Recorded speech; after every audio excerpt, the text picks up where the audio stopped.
안녕하십니까. 신인근의 군사TV 디펜스 브리핑입니다. 오늘도 역시 아주 흥미로운 군사안보, 국방, 무기 관련 소식 간추려서 브리핑 해드리겠는데요.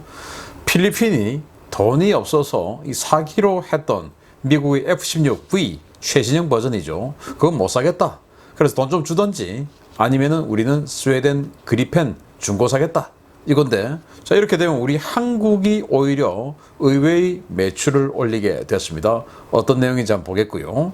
그리고 영국이 챌린저2 전차 운영했는데 거의 뭐 혼자서 이 3세대, 4세대, 3.5세대 이런 전차 나오는 상황에 혼자서 강선포를 그동안 60년 동안 운영해 왔는데 이거 이제 포기하고 새로 활강포 대열에 들어선다는데 보겠습니다. 미국과 나토 등 동맹국의 설득에도 불구하고 60년 동안 강선포를 고집해온 영국이 드디어 전차포를 바꾼다는 소식입니다. 차세대 전차 챌린저 3를 발표하면서 활강포 도입을 확인했습니다. 영국이 런던에서 열린 국제방위산업전시회에서 영국 육군의 차세대 전차로 2030년대 후반까지 사용될 챌린저 3 전차를 발표했으며, 이 전차는 기존 챌린저 2 전차와 완전히 다른 성격으로 개발되었다고 라인메탈 BAE 합작법인 RBSL이 현지 시각 16일 밝혔습니다. 현재 챌린저 3 개발 사업을 진행하고 있는 RBSL은 챌린저 3는 나토에서 가장 강력하고 유능한 전차이자 게임 체인저가 될 것이다 라며 최첨단의 파괴력, 강화된 생존성, 세계적 수준의 감시 및 표적 획득 능력을 가진 네트워크 지원 디지털 메인 배틀 탱크라고 강조했습니다. 지난 5월 148대의 챌린저2 성능 개량 사업을 위해 발족한 합작법인인 RBSL은 독일 라인메탈의 기술을 챌린저2에 이식해 러시아의 T-14 아르마타 같은 최신 전차에 대항할 수 있는 능력을 부여한다는 목표로 사업을 진행 중인데요. 당초 영국은 120mm 강선포를 고집하며 신형탄을 도입하면 화력 부족 문제를 해결할 수 있다고 주장했지만 결국 라인메탈 측이 객관적인 실험 데이터 앞에 무릎을 꿇은 것으로 알려졌습니다. 챌린저 3 전차는 기존의 포탑을 제거하고 신규 설계된 포탑을 적용할 예정인데요. 여기에 사용되는 주포는 독일이 레오파드 2 A7에도 적용한 라인메탈의 최신형 120mm 55구경장 활강포로 세계 최정상급 관통 능력을 갖춘 것으로 알려져 있습니다. 영국은 내년부터 기존 챌린저2 전차를 전량 챌린저3 사용으로 개조해서 주력 전력으로 운영할 예정인데요. 챌린저3의 도입으로 영국이 절대 포기하지 않을 것 같았던 영국 전차의 아이덴티티 그 자체였던 120mm 강선포가 60년 만에 역사의 뒤안길로 사라지게 될 전망입니다. 이 챌린저 전차 너무나 방어력이 강하다라는 것으로 정평이 나 있죠. 무거우니까 속도도 좀 느리고, 그런데 방어력은 짱이다. 이라크전 때 순찰을 나갔던 챌린저2 전차가 이 반군들의 집중 공격을 받았는데 RPG-7 22발을 맞고도 끄떡없이 기지로 귀환했다라는 전설의 그 방어력, 그게 이제 챌린저2 전차인데 문제는 공격력이 좀 빠진다라는 겁니다. 공격력도 좋으면 얼마나 좋겠습니까? 그런데 공격력은 왜 빠지느냐? 이 전차의 초기 단계에서는 그 강선이 있는 강선포가 대세를 이루었습니다. 강선이 있어야 포구 어떤 사격 탄이 날아갈 때 이 탄이 안정화되어서 스핀이 있으니까 엉뚱한 데로 안 가고 떨어지지 않고 지속성이 좀 좋죠. 예를 들어서 투수가 공을 던질 때 패스트볼, 즉 직구를 던진다 하더라도 이 직구의 회전수로 인해서 공의 위력 이런 것들이 더 강화된다. 이런 거 여러분들 혹시 야구 팬들은 아시지 않습니까? 마찬가지로 이 탄에 스핀이 더 많이 가면 이 탄이 더 위력이 더 강해진다라는 것들은 과거 구시대적 산물이었고, 이제 전차가 방어력이 점점 더 강해지고 반응장갑, 공간장갑 이런 게 나오니까 이거는 그 대전차 고폭탄으로는 안 되겠다. 그러면 결국 반응장갑, 공간장갑 이런 것들은 아예 뚫고 지나가서 그냥 내부에서 그냥 그 전차 승무원들을 파괴시켜야 되는데, 그러려고 하면 운동 에너지탄, 그냥 이 침 같은 거로 뚫고 들어가서 그 침으로 그냥 내부에서 휘저버려야 된다. 이런 거예요.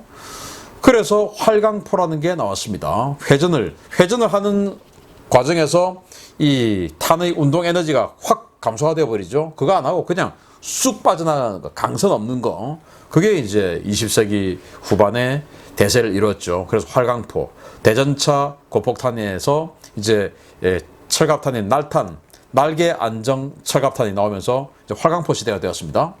그런데 우리 한국의 K1 전차는 105mm인데 강선포죠. 그러면 강선포인데 그거 어떡하냐?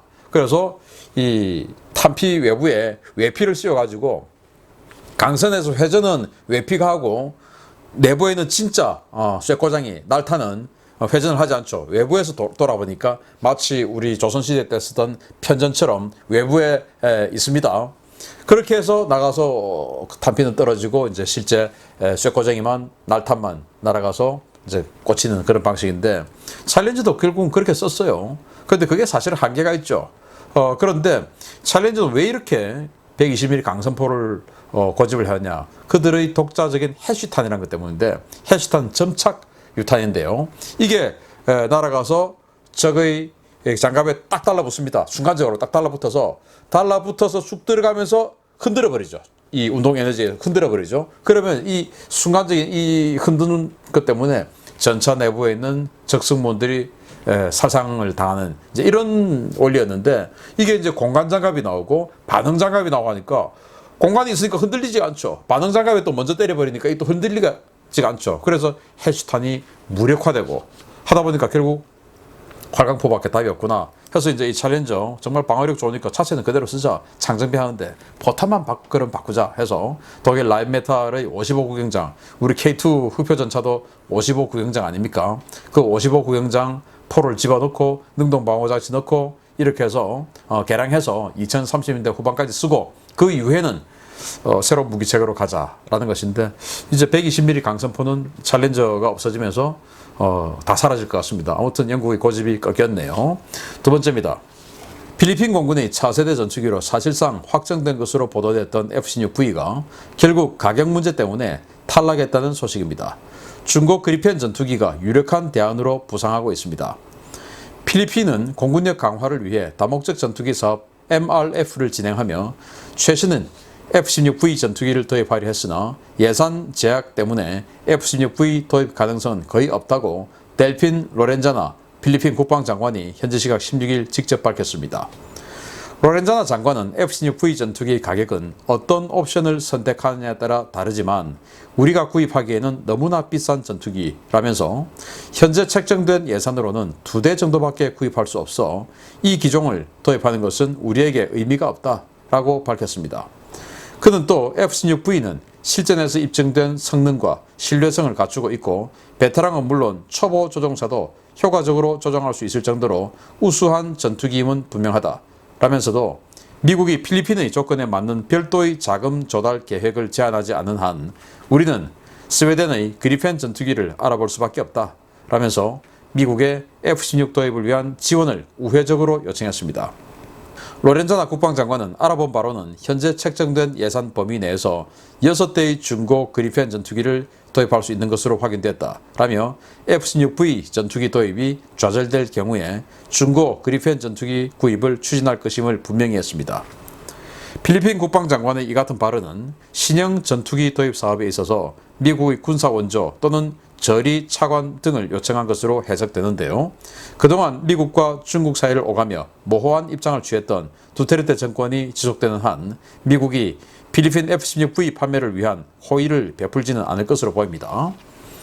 F-16V 지금 뭐 현존 F-16의 끝판왕이라고 할 수 있는 그런 버전이죠. 이렇게 컨포멀 탱크 장착해가지고 항속거리 느리고 그리고 세이버 A사 레이더 장착해서 한 200km 탐지를 하고 그리고 200km 공대공 미사일 발사하고 뭐 어마어마한 그런 능력을 갖추고 있는 전투기인데 지금 뭐 자기들 예산을 밝히지는 않고 있지만 한 2대 정도밖에 안 된다라고 하는 것을 보니까 뭐 한 3억 달러 이 정도 될 것 같습니다. F-16V가 한 대 3억 뭐 1억 5천만 달러는 안 하지만 2대밖에 안 사면서 거기에 따른 정비, 교육 이런 거 다 하니까 아마도 3억 달러가 조금 넘을 수도 있어요. 그 정도로 이제 이 규모의 경제가 안 되니까. 그래서 2대 사서 뭐하냐라는 거 아니겠습니까? 맞습니다. 2대 사서 뭐하냐. 그래서 그럴 것 같으면은 그리펜 전투기, 스웨덴 사브에서 만든 그리펜 전투기 그거 중고로 그거 한 6대 사는 게 낫지 않느냐. 라는 건데, 그 중고 사브 그리펜 같은 경우 CD형을 이야기하는 것 같아요. CD형.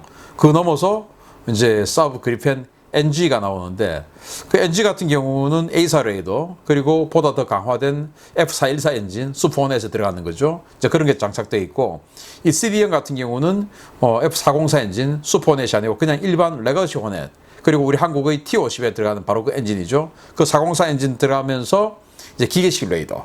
그래서 F-16 블락 32 또는 42 정도의 수준 되지 않을까라고 이제 생각을 하고 있는 그런 전투기인데, 이걸 가지고 지금 태국 공군이 이 그리펜 CD형 12대를 가지고 있죠. 그래서 그리펜 CD형 가지고 중국의 수호이 30 타고 합동훈련해서 중국 전투기 완전히 그냥 압도적으로 발라버렸지 않습니까? 그 정도로 능력 괜찮아요. 그런 거 보면 중국 전투기들 형편없죠. 우리 한국의 F-16 이들은 업그레이드해서 지금 V형으로 다 개조를 하고 있는데, 그렇게 되면 중국 현용 전투기 J-20을 제외한 현용 전투기 다 이길 수 있다는 거 아니겠습니까? 태국의 사례를 보면. 하여튼 그런데 필리핀이 이렇게 미국의 F-16V를 못 사면 결국 스웨덴 그리펜을 사야 될 것이고, 그리고 자기네들이 가지고 있는 우리 한국으로부터 도입한 FA-50 그것도 업그레이드 해야 되죠. 그걸 또 주력 전투기로 또 써야 되니까, 또 스웨덴 사브 그리펜을 중고로 도입하면 이게 어차피 중고니까 새 거 사는 것보다는 오래 못 쓰겠죠. 그러면 결국 경제력이 약한 필리핀, 그렇다고 해서 중국제, 러시아제 함부로 살 수는 없죠. 그러다 보니까 나중에는 결국 우리 KFX, KF-21의 고객이 될 수도 있지 않을까라는 그런 나비 효과, 의문의 1승 한번 기대해 보겠습니다. 아무튼 필리핀이 지금 이렇게 이야기한다는 것은 미국에게 야, 우리 차관 좀 해서 무이자 할부 좀 줘라, 뭐 이 말인 것 같은데, 제가 봤을 때 미국이 그거 들어주지는 않을 것 같습니다. 마치겠습니다. 감사합니다.